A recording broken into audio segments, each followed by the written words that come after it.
ቁጥር 1 ላይ ስንገባ ገና ያየነው ቁጥር 1 ላይ ትዝ ይላችኋል። በጣም ገና ቁጥር 1 ላይ አራት ዋና ነገሮችን አይተናል። ልብ በሉ። አራቱ ዋና ነገሮች ጳውሎስ ራሱን ኢንትሮዲዩስ ሲያደርግ ወደ መግቢያው ሲገባ ራሱ ስሙን ጠቅሶ ነው። ጳውሎስ ማን ነው?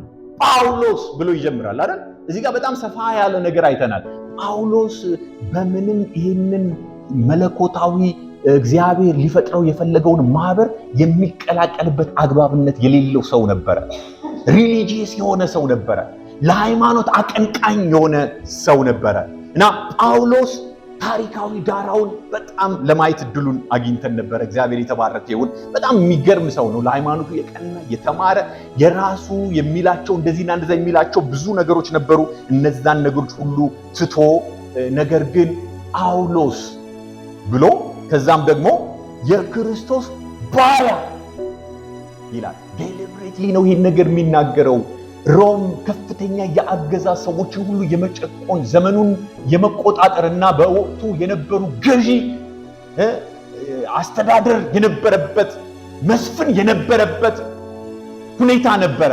በዛ ወቅት ላይ ግን ይህንን ባሪያ የሚለውን እንዲያውም ከቃሉ ተነስተን አማርኛችን ጥሩ አድርጎ ይገልጸዋል። በእንግሊዝኛው ሰርቫንት ነው የሚለው። ግን ባሪያ በድሮ ዘመን በተለይ ከጌታቸው ጋር አብረው እስከ መሞት ድረስ እንዲህ አይነት ዲዲኬሽን እንዲህ አይነት የመሰጠት ህይወት ነበራቸው። ጳውሎስ አስረግጦ የሚናገረው ነገር ለዚህ ለተጠራውለት ጥሪ እግዚአብሔር በልቤ ያስቀመጠው እውነት እኔ ምንድን ነኝ ይላል? የክርስቶስ ባሪያ ይላል። ምን ቢገባበት ነው? ምን ቢረዳ ነው? ምንድነው እንዲህ አይነት አታችመንት ከእግዚአብሔር ለተቀበለው ነገር እኔ የክርስቶስ ባሪያ የሚለው ምን እንደማለት ነው? በሞትም እሱ ከሞተ ነው እኔ የምሞተው፣ ለሱ ነው የምኖረው፣ እምወጣው የምገባው ለሱ ነው የሚል ሐሳብ እንዳነሳን እናስታውሳለን። ከዛም ደግሞ ሶስተኛው ደግሞ ሐዋርያ ሊሆን የተጠራ ይላል። እግዚአብሔር ይባረክ። እያሰመረ በውስጡ ስላለው ነገር ምን ሊሆን የተጠራ ይላል? ስለ ተልእኮ ሲናገር ሐዋርያ ሊሆን የተጠራ ራሱን የጠራ ይላል አይደለም። ሐዋርያ ሊሆን የተጠራ ኢንትሮዲዩስ ሲያደርግ እንደዛ አይነት የተልእኮውን ነገር ኦቶራይዝድ የመሆኑን ነገር ለዚህ ወንጌል የመሰጠቱን ነገር በዚህ የተልእኮ መንፈስ የሰው ልጆችን ሊያገለግል እግዚአብሔር በአሕዛብ መካከል ትልቅ ስራን የሰጠው እንደሆነ እያየን ነበረ። በመጨረሻም አራተኛው ለእግዚአብሔር ወንጌል ምን ያለ ይላል? እስቲ የተለየ በሉ እስቲ ሃሌሉያ። ምን ያለ የተለየ የተቀደሰ ሴፓሬት የሆነ ለዚህ ነገር የተሰጠ ብሎ አስምሮ የሚጀምርበት አግባብ እንዳለ እያየን ነበረ። እግዚአብሔር የተባረከ ይሁን። መቼም ያው ስለ ባክግራውንዱ ታዲያ ጳውሎስ ታሪካዊ ዳራው ምን ይመስላል፣ ምንድን ነበረ ያጠና የነበረው ማለት ይኖርለት የነበረው ሊኖርለት የሚፈልገው ነገር ጳውሎስ ከመባሉ በፊት መጠሪያ ስም እንዲሆንለት የሚፈልገው በአይሁዶች የታወቀው ሳውል የሚባለው ንጉስ ከሱ መውጣት በማይፈልግበት መንፈስ እየሮጠ ያለ እግዚአብሔር ግን በሮሜ ምዕራፍ 13 ላይ የሰርጌዎስ ጳውሎስ ከተባለው ሰው ጋር አንዳንድ ሰዎች ያያይዙታል። ግን እዛ ጋር ጳውሎስ የሚለው ስም ለግሪካውያን በጣም ፊት የሚያደርግ ልክ አሜሪካን ስትሄዱ ጆን ብላችሁ እንደምትጠሩ እዚህ ደግሞ ስትጠሩት ያንን ሰው ዮሐንስ እንደምትሉት በዛ ለወቅቱ ፊት የሚያደርገው ስም ጳውሎስ ተብሎ እየተጠራ ያ ሳውል የሚለው የዕብራውያን መታወቂያውን ትቶ የአይሁድ መታወቂያውን ትቶ እግዚአብሔር ከጠራው ጥሪ ጋር ፊት የሚያደርገውን ይህንን የእግዚአብሔርን ሐሳብ አንግቦ ለመሄድ እንደተመቸውና ከዛች ምዕራፍ በኋላ ደግሞ ምን ተብሎ እየተጠራ ጳውሎስ ተብሎ እየተጠራ ይህንን ጀርኒውን ይህንን ተልእኮውን እየፈጸመ እንዳለ እያየን ነበር። እግዚአብሔር የተባረከ ነው። መቼም ስለዚህ ነገር በጣም ብዙ ነገሮችን ማንሳት እንችላለን። ታዲያ ከዚህ በመቀጠል ያው ጥያቄዎችንም አሁን በዚህኛው ማግባብ ላይ ከስላይዳችን ላይ ማግኘት የምንችልበትን ነገር እናያለን። ነገር ግን ከቁጥር 2 ጀምሮ ደግሞ ቀጥለናል። ወንጌል የእግዚአብሔር ምንድነው እሱ ይላል ጳውሎስ። ከዚህ ራሱን ኢንትሮዲዩስ ከማድረግ ቀጥሎ በእነዚህ አራት ዋና ሐሳቦች ራሱን ካነሳ በኋላ ከቁጥር 2 ጀምራችሁ ደግሞ ስታነቡ ወንጌል የእግዚአብሔር ዘላለማዊ እቅድ ነው። አሁን የጀመረ ትርክት እኔን በቃ ያነቃቃኝ በኔ ዘመን የመጣ አይደለም። እንደ ዕጣ ሆኖ እኔ ላይ ወደቀ እንጂ አስቀድሞ ግን የጀመረው እግዚአብሔር ያቀደው ሲሰራበት የነበረ በነቢያቱ ሲነገር የነበረ ነው እያለ ከቁጥር 2 ጀምሮ ስለዚህ ወንጌል በነቢያቱ በኩል በቅዱሳት መጻሕፍት አስቀድሞ ተስፋ ተሰጠ ይላል። ክርስትና አዲስ የተፈጠረ ነገር አይደለም፣ የእግዚአብሔር ሐሳብ ነው። አስቀድሞ ደግሞ በዘፍጥረት ላይ ራሱ ሄዳችሁ ስታገኙ ከሴቲቱ የሚወጣው ዘር እርሱ ራስን ይቀጠቅጣል ተብሎ እንደተነገረ ያንን የወንጌል ኮንሴፕት ያነሳ። እግዚአብሔር አስቀድሞ በዘላለማዊ ዕቅድ ውስጥ ያስቀመጠው አጀንዳ ነው ያገኘን። ተራ የሆነ ዝም ብሎ የፖለቲካ ንቅናቄ አይደለም። ሰዎች ተነቃቅተው የሚናገሩለት ነገር ያገኘናችሁ እንዳይመስላችሁ። የእግዚአብሔር የራሱ መለኮታዊ ሐሳብ ነው። እግዚአብሔር ይባላል። እኛንም ያገኘን እኮ ወገኖች ይሄ ነው አይደል? በዘመን ፍጻሜ ላይ ተራ ሰው እንዳንሆን ይሄንን ማህበር የቀደሰ መለኮት ተገናኝቶን እኮ ነው እኮ። ጌታ ይባላል። ማንም ማህበር ክሬት እንደሚያደርግ ይሄንን ማህበር ቢያፈርስ እኮ ከማን ጋር ነው የሚጋጨው? ከመለኮት ጋር ነው አይደለ? ይሄ ማህበር እኮ የእግዚአብሔር ማህበር ነው። በእግዚአብሔር የተጠራ እኮ ነው። ጌታ ይባረክ። እርሱ ራሱ ጣልቃ የገባበት ራሱ ክሬት ያደረገው የእግዚአብሔርን ሐሳብ እንድናራምድ እንደዚህ ኮንሲደንስ ድንገተኛ የሆነ አይደለም ወገኖቼ። ጌታ ይባረክ። እዚህ በጣም የማያምሩ ምናልባት ለመቀመጫቸው የማይመቹ እንዲቁጭ ስንል አየር ጤና አካባቢ ላይ በጣም ብዙ ትግል ያለበት ቦታ ላይ ስንቀመጥ ተራ ሰዎችን እንመስላለን አይደል? አስቀድሞ ግን የእግዚአብሔር ዓላማ በእኛ ላይ ወድቆ ያንን የወንጌል ሐሳብ ራን የምናደርግነን የሚል ሐሳብ ነው እና ስለዚህ ከ700 ዓመት ዓለም በፊት የነበሩትን ጥቅሶች ሁሉ ያነሳል። ስለ ደዌ፣ ስለ ህመማችን ደቀቀ፣ ተሰቃየ፣ ኃጢአት ያልነበረበት እንደ በሸላቾች ፊት እንደሚሄድ በግ ሆነ የሚለውን ሐሳብ አንስተናል። በጣም ብዙ ነገሮችን በዚህ አግባብ እና ከዚህም ነገር ጋር ተያይዞ ደግሞ የወንጌል በነቢያቱ እንደተነገረ አስቀድሞ በሐዋርያቱ እንደተነገረ እየተናገረ ነበር። ደግሞ በመጨረሻም ደግሞ ያነሳነው ምንድነው እሱ ነገር ግን የዘመኑ ፍጻሜ ይላል አይደል? ገላትያ ላይ ራሱ ጳውሎስ ሲናገር ነገር ግን የዘመኑ ፍጻሜ በደረሰ ጊዜ እግዚአብሔር ከሴት የተወለደውን ከሕግም በታች የተወለደውን ልጁን ምን አደረገው ይላል? ላከ። በጣም የሚያነቃቃና ነፍሳችንን የሚይዝ እውነት ነው። እግዚአብሔር የተባረከ ነው። ይሄ የዘመኑ ፍጻሜ ምን ያህል እንደፈጠነና ሁላችን በዘመን ፍጻሜ ላይ እንዳለን እንድንረዳ ያስፈልጋል። ለአንቺ የተላከው፣ ለአንተ የተላከው፣ ለእኔ የተላከው መሲህ ሃሌሉያ መሲሁን አግኝተነዋል እንዳሉ መገኘቱን እንጂ ሌላ ከተልኳችን ሊያዘናጋን የሚችል ነገር ፖዝ የሚያደርገን ነገር አይደለም ማስተናገድ ያለብን።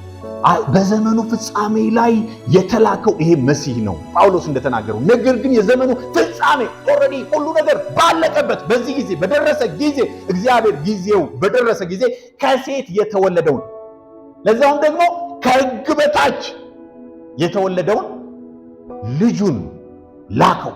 ከዚህ ኢንስፓየር ሆኖ በጣም የሚገርማችሁ ነገር ያነሳል። ከዛ በኋላ በጣም የሚገርማችሁ ምዕራፍ ቁጥር 3 እና ቁጥር 4ን ስትመለከቱ ይሄ ወንጌል ስለማንም አይደለም። ይሄ ወንጌል ከዳዊት ዘር የሆነው ይህ ወንጌል በስጋ ከዳዊት ዘር ስለተወለደ እንደ ቅድስና መንፈስ ደግሞ ከሙታን መነሳት የተነሳ በኃይል የእግዚአብሔር ልጅ ሆኖ ስለተገለጠ ስለማን ነው ይላል። ሲባካችሁ ሁላችሁም እንበለው እስቲ አሜን። እስቲ ሁላችንም እንበለው። ይሄ ወንጌል ስለማን ነው? ይሄ ወንጌል ስለማን ነው? ልጅ ነው የጠፋው፣ ልጅ ነው የተገኘው። ጌታ ይባረክ። አስቀድሞ የጠፋው በጣም የሚገርም እኮ ነው እኮ ወየው እያለን ማን ያድነኛል እያለን አሁን ቅድም ጠዋት ዲክሌር ሲደረግ ነበረ።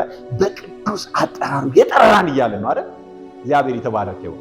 ይሄ ወንጌል ስለምንድን ነው? ስለ ልጁ ነው። እግዚአብሔር የተባረከ ይሁን። በስጋ መምጣት የሰው ልጆችን መረዳት ማለት የሰው ልጅ በስጋ መጥቶ መልአክ አይደለም የላከለት ራሱን ነው ያመጣው። ስጋ የነሳው እሱ ከዳዊት ዘር ይሄ ወንጌል በስጋ ከዳዊት ዘር ስለተወለደ ነገር ግን በመንፈስ ቅዱስ ኃይል ይላል። በማንም አይደለም፣ በቅድስና መንፈስ ይለዋል። ጌታ ይባረክ። ከሙታን መነሳት ሪዘሬክት ያደረገ በትንሣኤው ኃይል የተነሳ እኛ ውስጥ የገባው መንፈስ። ሃሌሉያ አሜን። ማንም ተራ ሂደትን እንደሄደ እንዳንሄድ በትንሣኤው ኃይል ኢነር ማን ሆኖ በውስጣችን ዳግም ልደትን እንድናገኝ እግዚአብሔር በነፍሳችን ውስጥ መልካም ነገርን ያደረገ ይህ ወንጌል ስለ ልጁ ነው። እግዚአብሔር ይባረክ። ስለ ልጁ ነው። አሜን። በቅድስናና ምንድነው እዚህ ጋር ያነሳናችሁ ፖይንት ትዝ ካላችሁ ሰዋዊ ነው። ፍጹም ሰው ሆኖ ሊራራልን የሚችል ነው። እኛን የሚረዳን ነው ብለን አንስተናል። አረ የሚረዳን ወንድም ጋሼ አሜን። እስቲ አሜን በሉ። ይደላችሁ ባላችሁበት። አሁን ብዙ ነገር ይደክመናል አይደል? ሙቀቱ ሳይቀር ይደክመናል አይደል? ብርዱ ሲመጣ ደግሞ ያንቀጠቅጠናል አይደል? በዚህ ዓለም ስትኖር እኮ ብዙ ይሄ ስጋ እኮ በወደቀ ዓለም ውስጥ ስላለ ብዙ ምክንያቶች ይደራረቡብናል። በስጋ መጣ ኢሞሽናችንን ሳይቀር ተረዳ። የምናልፍበት ጎዳና የትኛውም ነገር በእርሱ ዘንድ የታወቀ እንዲሆን ሊራራልን የሚችል ሊቀ ካህን። እስቲ አሜን በሉ። እስቲ አው በድካማችሁ በሐዘናችሁ ባላችሁበት ሁኔታ ሊራራልን የሚችል ሊቀ ካህን። እግዚአብሔር የተባረከ ይሁን። ሊረዳን የሚችል ሊቀ ካህን። ይሄ ምንድነው የሚያሳየው? ሂዩማኒቲውን፣ ሰው መሆኑን። ሰው ብቻ ግን አይደለም። በቅድስና መንፈስ እግዚአብሔር የተባረከ ይሁን። በመንፈስ ቅዱስ ኃይል ሪዘሬክት አድርጎ በትንሣኤው ኃይል ተነስቷል። ይሄ ደግሞ የእግዚአብሔር ልጅ በምን? እስቲ በኃይል በሉ። እስቲ የእግዚአብሔር ልጅ በምን? በኃይል የእግዚአብሔር ልጅ ሆኖ። ጌታ ይባረክ። ይሄ እኮ ለማንም አይደለም፣ ድሮም መለኮት ነው እሱ። የእግዚአብሔር በመንፈስ ቅዱስ ተሞልቶ በቅድስና መንፈስ በኃይል ተሞልቶ ይህንን የሰራው እኮ ሰውን ሪፕሬዘንት ለማድረግ እኮ ነው። ሪፕሌስመንት እኮ ነው፣ መተካት እኮ ነው የሆነልን። ጌታ ይባረክ። አሜን ትላላችሁ ወገኖቼ? እግዚአብሔር የተባረከ ይሁን። ትንሽ ሙቀት ስላለ ቶሎ ቶሎ እየጨረስኩ ነው እና ይሄ ምዕራፍ ቁጥር 5 ላይ ነው ያለ ነው እና ስለ ስሙ ይሄ ነገር እንደሆነ ስለ ስሙ እንደሆነ ከዛም ደግሞ በእርሱ እንደሆነ የሚያነሳቸው ፖይንቶችን እያየን ነበረ። በእርሱ የሚለው ሁሉም ነገር የሚጀምረው በቃ ሰው ምንም ሊሻሻል አልቻለም። ተሻሽሎ አይደለም ሰው የሆነው። ሁሉ ነገር የሚጀምረው በምንድን ነው ብለናል? በእርሱ ነው። ምክንያቱም እዛ ክፍል ላይ ሲያነሳ በእርሱ በኩል የሚል ቃል እናገኛለን። ቁጥር 5 ላይ ስትሄዱ በእርሱ በኩል ከዛስ ስለ ስሙ የሚል ነገር behalf of his name ነው ይሄ የሆነው ይላል። አሜን ነው። እና ምንም ከኛ የጀመረ ኢንትሮዲዩስ የሚያደርግበት መንገድ ራሱ በጣም የሚገርም ነው። ማለት ራሱን የቻለ የስነ መለኮት መረዳትን በውስጡ እንድናይና ፓተርናችንን እንድንጠብቅ የሚያደርግ ተርሞች ነው የምታገኙት። በእርሱ ነው የሆነው። ይህም ደግሞ ስለ ስሙ ነው። ደግሞ ከአሕዛብ ሁሉ የሚል ወርድ ደግሞ ታገኛላችሁ። ይሄ የተላክነው ቱ ኔሽን ነው፣ ለሕዝብ ሁሉ ነው የሚል ሐሳብ እናገኛለን። ሰዎች በእምነት አማካኝነት ይሄ ሁሉ የሆነው ግን ከእርሱም ቢሆን ስለ ስሙም ቢሆን ለአሕዛብ ሁሉም ቢሆን ይሄ የሆነው ሰዎች ሁሉ በእምነት አማካኝነት ከእምነት በሚነሳ መታዘዝ ለመጥራት ሰዎችን ሁሉ ወደዚህ ጸጋና ወደዚህ በረከት ወደዚህ ድነት ጸጋንና ሐዋርያነትን ተቀበልን። አሜን። የሚያስረዳበት አቅምና ጉልበት ይገርማቸዋል። ይሄ ሁሉ ጸጋ የሆነው ይሄ ሁሉ ሐዋርያነት የሆነው ምን ለማድረግ ነው የሚል ሐሳብ ነው ያለው። ጸጋንና ሐዋርያነትን እንኳን የተቀበልነው ሰዎች ከእምነት በሚነሳ መታዘዝ የዚህ ጸጋ ተካፋይ የሆኑ ዘንድ ነው ይላል እና ጅማሬው ጽንሱ መነሻው እምነት ነው። ከእምነት የሚነሳ ግን ምን አለ? እስቲ በሉልኝ እስቲ ባካችሁ። ከእምነት የሚነሳ አንድ ነገር አለ። ሁላችሁም አውጁት እስቲ። መታዘዝ በሉልኝ። ከእምነት የሚነሳ መታዘዝ እንዲኖር ነው። ከምንድን ነው የሚነሳው? አሁን በጣም ይሄ ነገር እኮ አልታዘዛል እምቢ አለ። ምንድን ነው የማደርገው? ራሳችን እንኳን እንቸገራለን አይደል? ማድረግ እንፈልጋለን ግን ማድረግ ያቅተናል። ለማድረግ እንታገላለን። ልክ ጳውሎስ ብዙ የሚያነሳቸው ፖይንቶች አሉ፣ እንሄድበታለን። ግን ምዕራፍ 7 ላይ እኮ ለዚህ ለሞት ከተሰጠ ስጋ ማን ይለየኛል ብሎ ሁሉ አርጊው ሲያደርግ በቃ እንዲህ በቃ የሚሻሻል አይደለም፣ ምን የሚሆንለት ነገር አይደለም እያለ የሚሞግትበት። ምክንያቱም ይህ ሰው በራሱ ሊሞክር ቢችል ምንም የሚያመጣው ነገር የለም። በእርሱ ነው፣ ስለ ስሙ ነው፣ ከዛም ለአሕዛብ ሁሉ ነው። ነገር ግን ደግሞ የሚነሳበት አነሳስ ከምንድን ነው? ከእምነት ነው ይላል እና እምነት ነው ሁሉን ነገር የሚያደርገው። አንዳንድ ጊዜ ያው አጨቃጫቂ የሆነ ነገር ሚዲያዎቻችን ላይ ሁሉ እናነሳለን።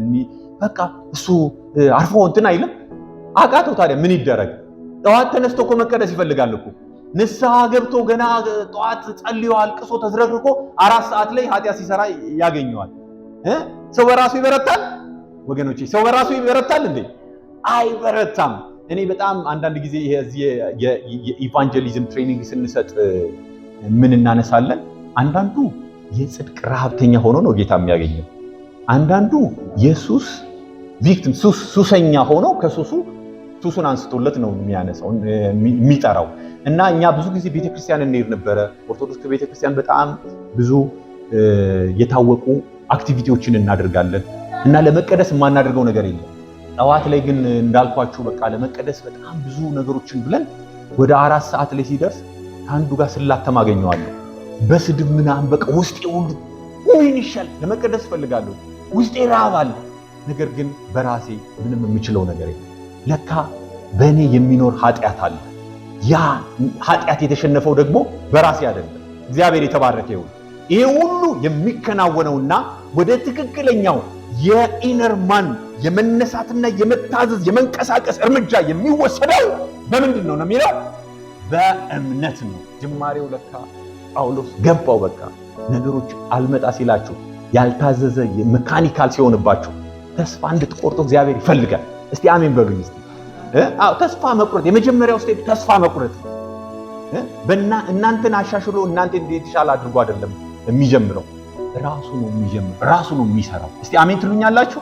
የትኛውም ያቃታችሁ ነገር የሚሰራ ኦፕሬት የሚደረገው በጸጋ። ጸጋ እኮ ከናንተ ባልሆነ አቅምና ጉልበት የሚሰራ ነው። እግዚአብሔር የተባረከ ይሁን። አሜን። እና ይሄንን ነገር የሚያደርገው ይሄ ጸጋ ነው። እኛም ደግሞ ለአገልግሎት እንኳን የተቀባ ነው። ይሄንን ጸጋና ሐዋርያነት የተቀበልነው ለዚህ እውነት ነው የሚል ነው ሐሳቡ። እንግዲህ ሐዋርያነትን ተቀበየ። ዛሬ እንግዲህ ቁጥር 6 ላይ ስንሄድ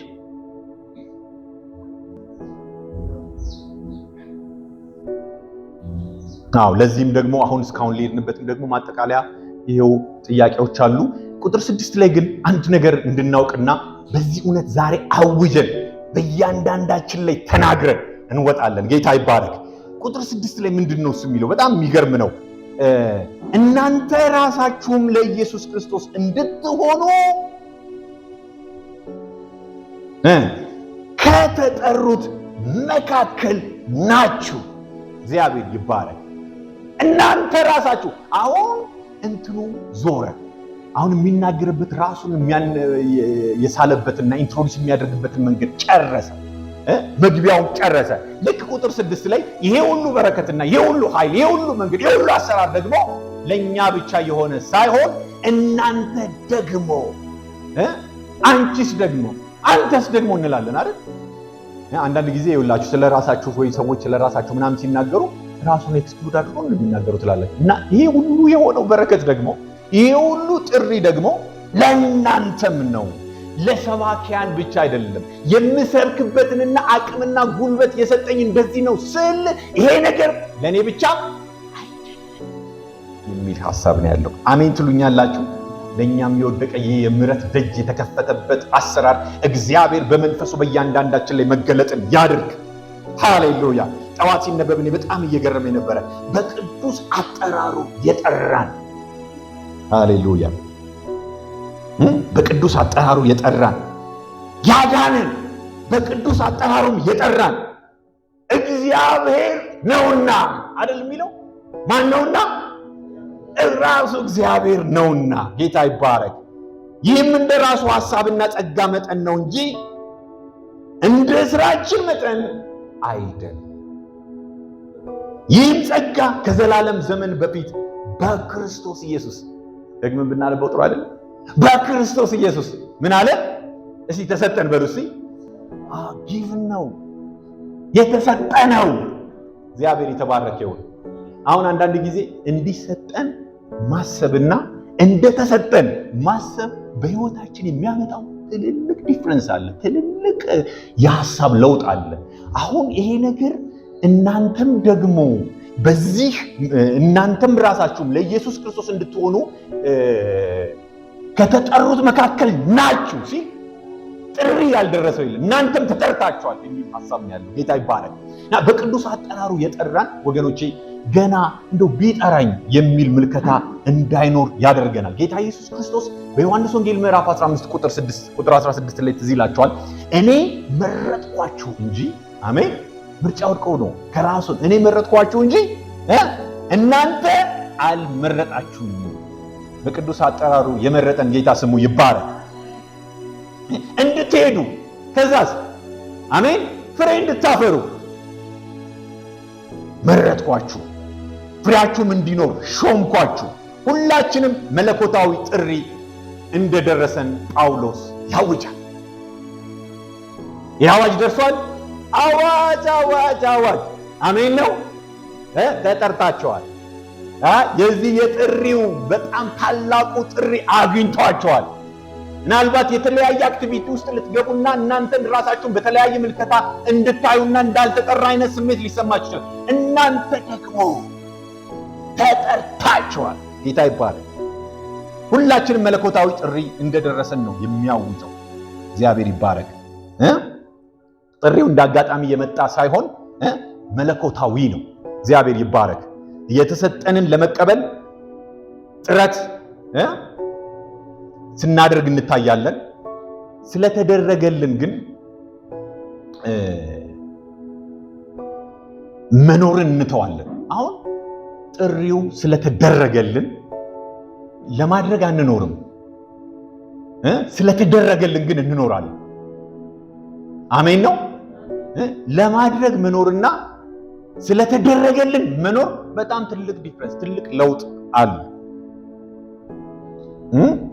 የተሰጠንን ለመቀበል አይደለም፣ ኦልሬዲ ተቀብላችኋል፣ ተጠርታችኋል የሚል ሐሳብ ይናገራል። ቁጥር 7 ላይ እንደዚሁ ደግሞ አንድ የበረከት አዋጅ አውጆ ይናገራልና በእግዚአብሔር ለተወደዳችሁና ቅዱሳን ለመሆን ለተጠራችሁ ለእናንተ ነው ይሄ መልእክት ብሎ የመግቢያውን ሐሳብ እስከ ቁጥር 7 ድረስ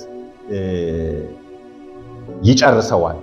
ለተጠራችሁ በሮም ላላችሁ ሁሉ ቅድም እንደተነጋገርነው ከአባታችን ከእግዚአብሔር ከጌታችንም ከኢየሱስ ክርስቶስ ጸጋና ሰላም ለእናንተ ይሁን። አሜን። አቤት በእግዚአብሔር መወደድ እንዴት ደስ ይላል! እዚህ ክፍል ላይ ልብ ብላችኋል ሐሳቡን። እግዚአብሔር ምንድን ነው የሚለው? እኔ ወድጃችኋለሁኝ ይላል አይደል?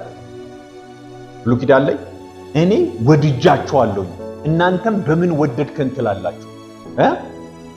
ያዕቆብን ወደድኩ ኤሳውን ጠላው። እግዚአብሔር በዘላለም ምርጫው ያደረገውን ነገር መረዳት በጣም አስፈላጊ ነው። በእግዚአብሔር ለተወደዳችሁና ቅዱሳን ለመሆን ለተጠራችሁ ቤት ላላችሁ ግን የሚታየው ማህበር አለ፣ የሚያየው ህዝብ አለ።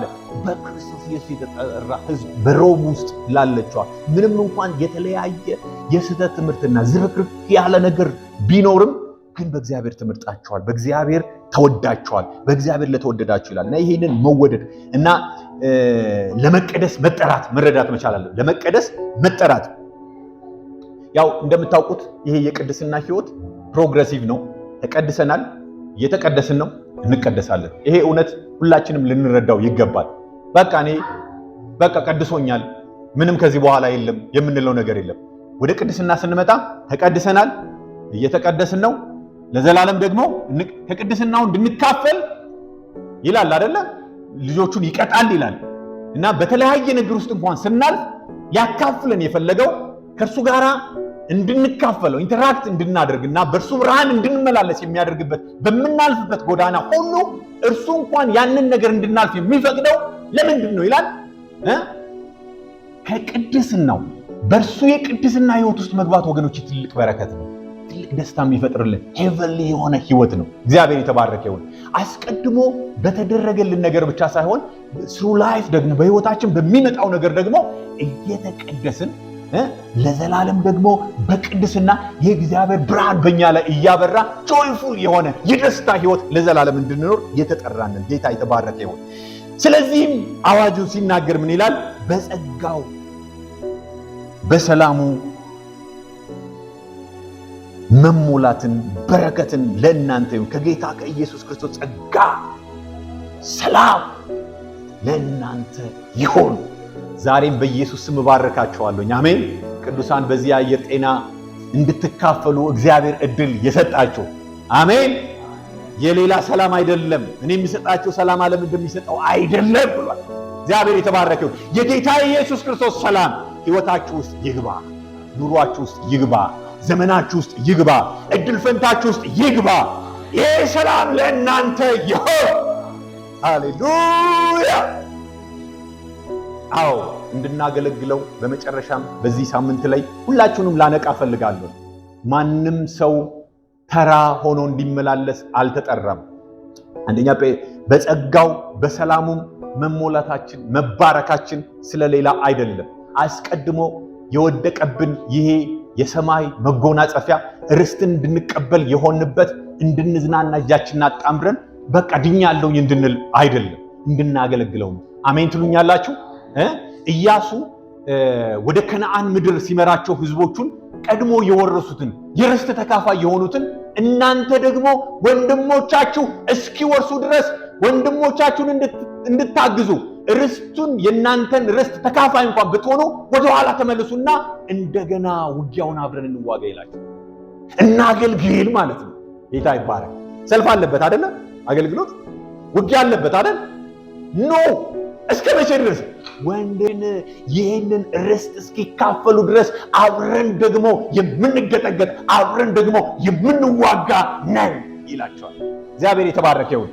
ይህ ሐሳብና መልእክት በእያንዳንዳችን ውስጥ የተሰመረበት የደመቀ ይሁን።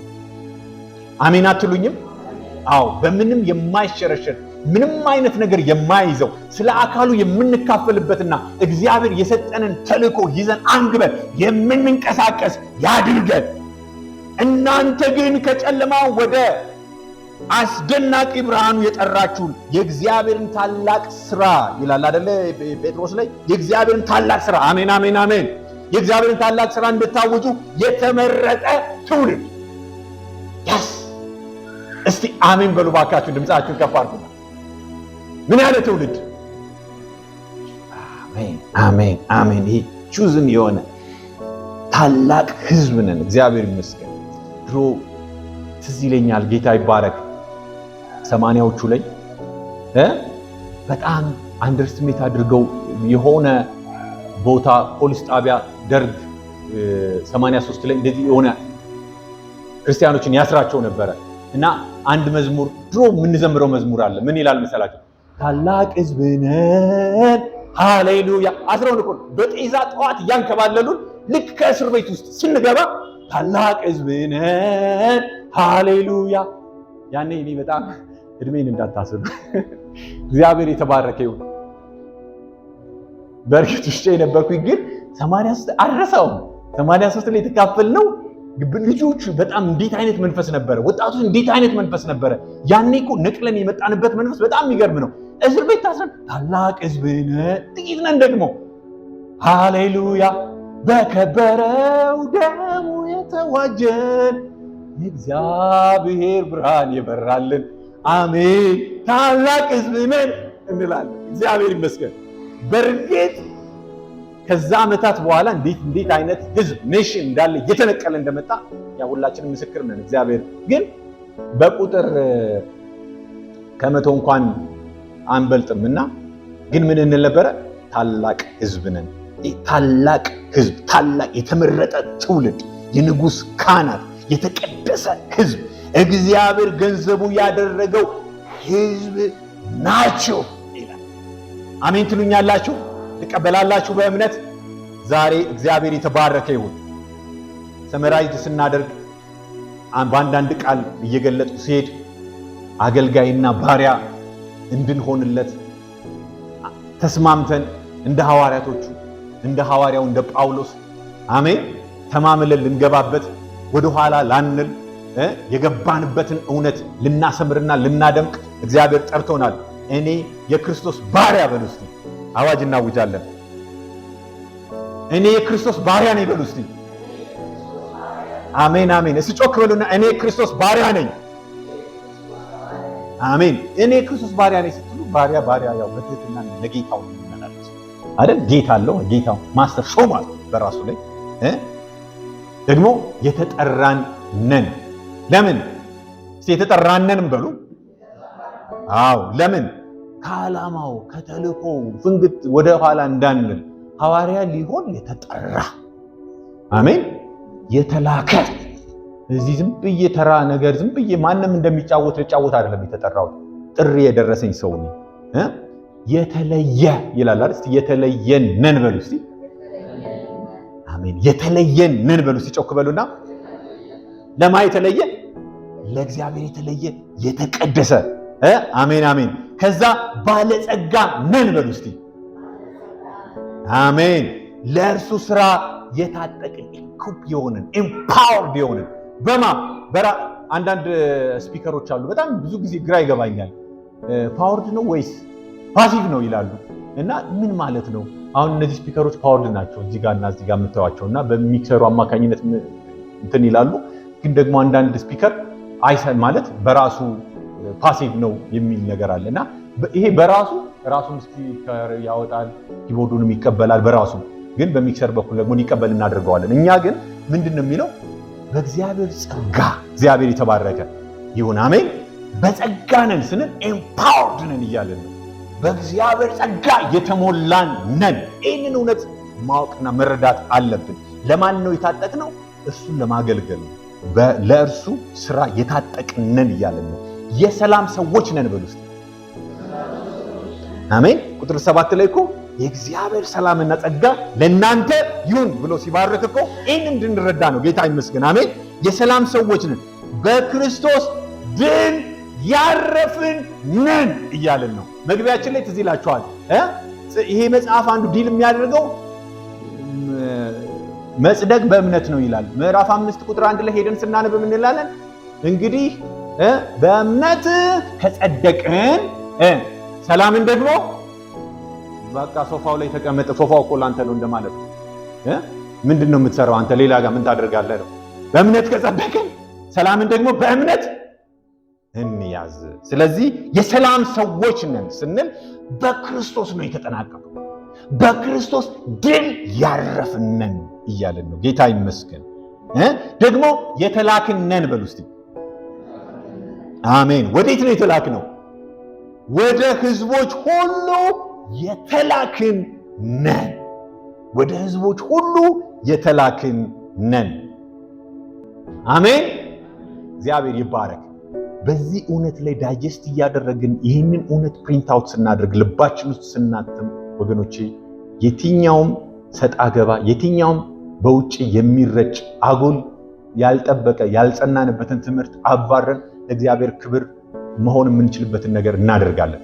ከሚቀጥለው ሳምንት ጀምሮ ደግሞ እንደዚሁ እንቀጥላለን። ስፔሻሊ ከቁጥር 8 እስከ 10 ድረስ ደግሞ የተመረጠችው ቤተክርስቲያን የሚል ሐሳብ ከልጅ ወንድሞቻችን ጋር ደግሞ አብረን እየተጋደልን እንግዲህ የእግዚአብሔርን ሐሳብ እናጠናለን። እንዳልኳችሁ እንግዲህ አትሰልቹ። እኛ ማክሰኞም እንደገና ዳይጀስትና ምንድነው የሌላው ፐርስፔክቲቭ የሌላው እይታ ደግሞ ምንድነው እያለን ማለት በስሞል ግሩፕ ላይ ደግሞ እርስ በርሳችን ሁሉ ማወቁን ቼክ እያደረግን አጥርተን እንድንሄድ ላም ብቻ ሳትሆን የምታመነዥገው ቀን ሁሉ የበላችሁን እያወጣች እንደምታመነዥግ እኛ ደግሞ እሁዳችን ላይ ብራቮ አይዞ በርታ ብሎ የለቀቀንን ኢየሱስን ከሰኞ ጀምረን ደግሞ ይህንን እውነት በልባችን ውስጥ ይዘን እንኖራለን። ቅዱስ ሕዝብ ለርስቱ የተለየ ወገን ያደረገን ጌታ ስሙ ይባረክ። እስቲ ሁላችንም እንቆማለን። ኢየሱስ ጌታ ነው። ሃሌሉያ።